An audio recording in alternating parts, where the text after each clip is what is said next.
शास्त्रों के अंदर कहा गया है लक्ष्य 84। लक्ष्य के दो अर्थ है। एक अर्थ लक्ष्य माना लाख और दूसरा लक्ष्य माना ध्यान देना। कहते हैं लक्ष्य में रखते हुए काम करना, ध्यान में रखते हुए काम करना। यानी हर जन्म में जो कर्म फाइनलाइज करते हैं उसको ध्यान में रख करके करना। और इसीलिए सिर्फ 84 जन्म अगर कहे, लक्ष्य 84, सिर्फ 84 जन्म, अगर सिर्फ 84 जन्म कहे तो हिसाब देना पड़े कि हमने 84 जन्म कैसे लिए, जो हिसाब आज की दुनिया में किसी के पास नहीं है।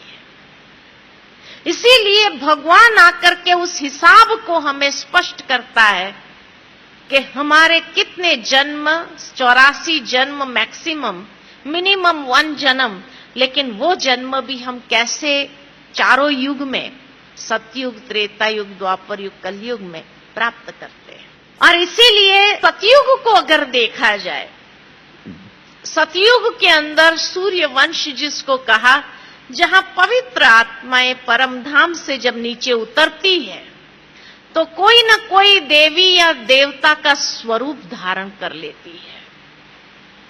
देव या देवता का स्वरूप, जहां 16 कला संपूर्ण निर्विकारी, सर्वगुण संपन्न, जहां मनुष्य के कर्म होते हैं, वहां अकाले मृत्यु कभी नहीं होती है। पूरी आयुष्य भोग करके स्व इच्छा से शरीर छोड़ती थी और पूरी आयुष्य भोगने के कारण स्वास्तिका में हमने देखा 5000 साल का चक्र हो तो हर युग एक समान है, यानी 1250 साल का हर युग है।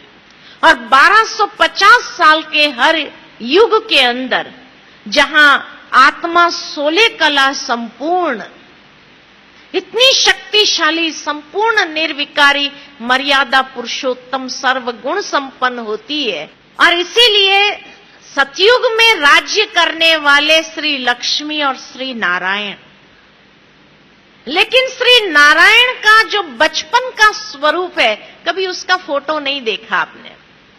उसका बचपन का स्वरूप कौन सा है? तो एक भजन याद आता है मुझे, आपने भी कई बार ये भजन गाया होगा कि श्री कृष्ण गोविंद हरे मुरारी, हे नाथ नारायण नम वासुदेव। श्री कृष्ण की पूरी जीवन कहानी उसमें बताई गई है एक ही लाइन में। बचपन में जिसको श्री कृष्ण कहा, थोड़ा बड़ा हुआ, ग्वाल बाल बना, तब उसको गोविंद कहा। जब रास लीला रचाई तो उसको हरे मुरारी कहा, और जब राजगद्दी पर बैठता है तो नाथ नारायण, वही वासुदेव है। ये वासुदेव की अलग अलग स्टेजेस है। तो अगर नाथ नारायण सतयुग में है, सत्य नारायण, सूर्य नारायण सतयुग में, तो श्री कृष्ण कहां होना चाहिए? उसका बचपन तो वहीं होना चाहिए। और इसलिए सतयुग के अंदर 150 साल की जब आयुष्य है, इतने पूरी आयुष्य भोग के जब शरीर छोड़ते हैं, तो 1250 साल में सिर्फ 8 जन्म होते हैं। 8 जन्म वो भरपूरता से जीवन जीते हैं, पूरा सुख भोग करके जीवन जीते हैं, कर्म श्रेष्ठ। इसीलिए श्री कृष्ण की जब जयंती मनाते हैं ना, जन्माष्टमी, जन्माष्टमी माना 8 जन्म की जयंती मना रहे हैं। We celebrate the birth of Krishna in all 8 births. Janmashtami 8 जन्म की जयंतियां मना रहे हैं, इसलिए बड़े धूमधाम से मनाते हैं, क्योंकि उसका 8 जन्म इतना श्रेष्ठ था। सतयुग के हर जन्म इतना महान था, तो 8 जन्म की जयंतियां मनाते हैं, जन्माष्टमी। और जैसे ही सतयुग पूरा हुआ और दूसरा युग आया जिसको कहा गया त्रेता युग, चंद्रवंश, जहां पर सतयुग जितनी परफेक्शन नहीं है, लेकिन जहां पर श्री राम का राज्य है, श्री रामचंद्र जिसको कहा, 2 कला कम हो गई। 16 कला संपूर्ण थे। 16 कला कोई गिनती की नहीं होती है, परफेक्शन का फिगर है। कोई बात 100% करेक्ट होती है तो क्या कहते, 16 आनी सच है। संपूर्ण खिला हुआ चंद्रमा होगा तो कहेंगे 16 कला संपूर्ण है। तो 16 फिगर परफेक्शन का है ना। परफेक्शन के बाद धीरे धीरे इम्परफेक्शन की ओर यात्रा बढ़ेगी, लॉ ऑफ एंट्रोपी के हिसाब से। और इसलिए त्रेता युग में आए तो 2 कला कम हो गए, 14 कलाधारी बने। लेकिन मर्यादा पुरुषोत्तम इस युग में भी है। लेकिन सतयुग जितनी संपूर्णता न होने कारण आयुष्य थोड़ा कम हो गया।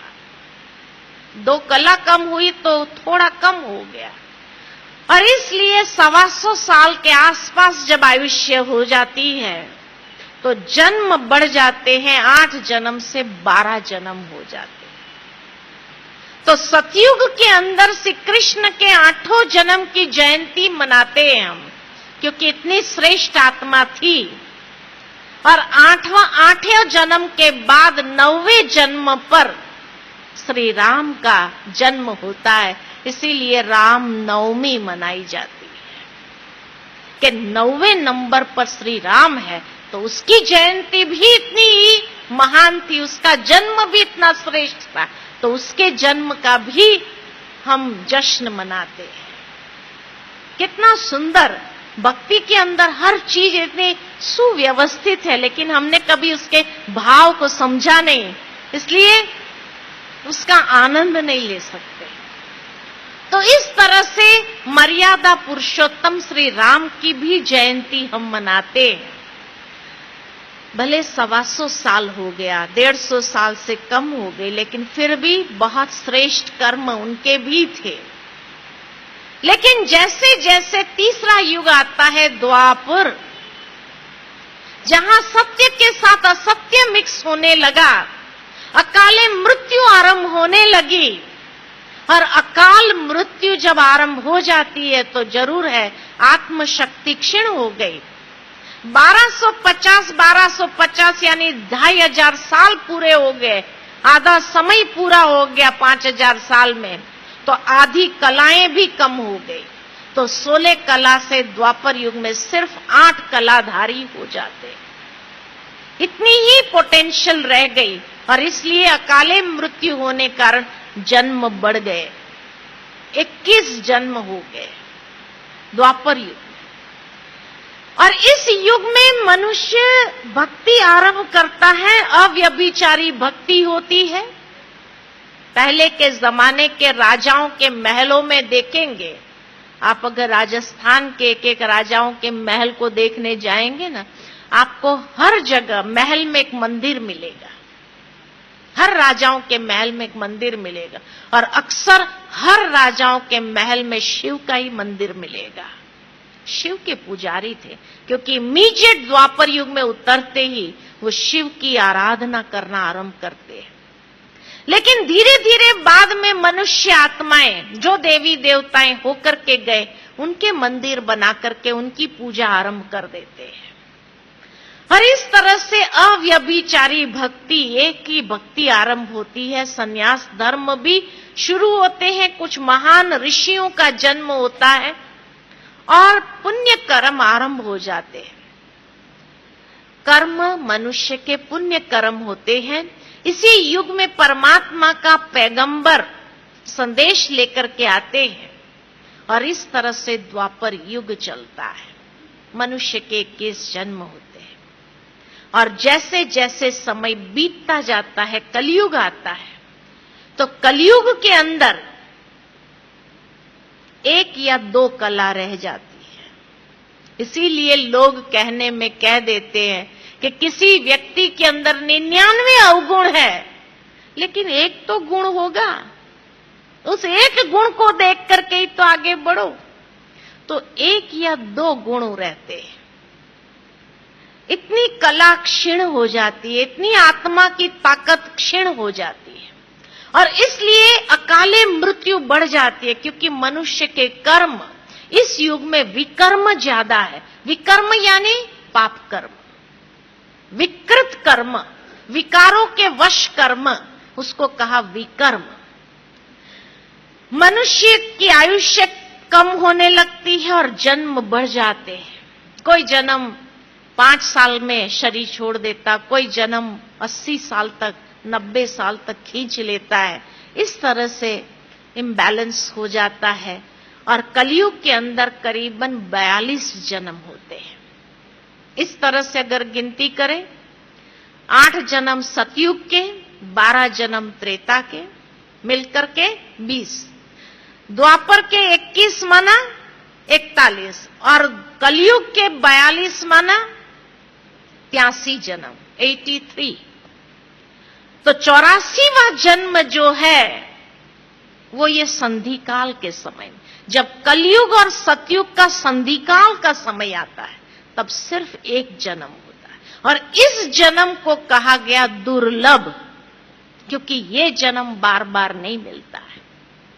इसी जन्म में हमें 84 जन्म का ज्ञान प्राप्त होता है।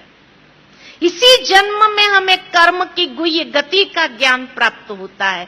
इसी जन्म में जब यह संधिकाल का समय है, तो इस संधिकाल के समय को कहा जाता है पुरुषोत्तम कल्याणकारी संगम युग, जहां 2 युगों का संगम होता है और जहां आत्मा का परमात्मा के साथ संगम होता है, जहां आत्मा पुरुष में से उत्तम पुरुष बनने का पुरुषार्थ करती है और ईश्वर की कृपा से उसका कल्याण होता है। इसलिए इस युग का नाम है पुरुषोत्तम कल्याणकारी संगम युग। इसलिए भक्ति में संगम का बहुत महत्व है। गंगा सागर का संगम, क्योंकि यहां आत्मा गंगा की तरह और सागर यानी परमात्मा, तो गंगा सागर का संगम होता है और जो संगम में स्नान करता है, कहते हैं वो प्यूरिफाइड हो जाता है, क्योंकि यही युग में प्यूरिफिकेशन प्रोसेस आरंभ होती है। मनुष्य उत्तम पुरुष बनने के लिए श्रेष्ठ कर्म का आचरण करने लगता है और परमात्मा का विशेष आशीर्वाद उसके ऊपर रहने के कारण वो उत्तम पुरुष बन करके आगे बढ़ता है। तो ये संगम की महिमा, नर ऐसी करनी करे जो नर नारायण बने, नारी ऐसी करनी करे जो श्री लक्ष्मी बने, ये ट्रांसफॉर्मेशन का पीरियड है। इतना बड़ा ट्रांसफॉर्मेशन जहां हो जाता है कि मनुष्य नर से सो नारायण, नारी से सो श्री लक्ष्मी। ये कहावतें भक्ति में ऐसी ही नहीं पड़ी है, ये प्रैक्टिकल हुआ है, इसीलिए कहावत।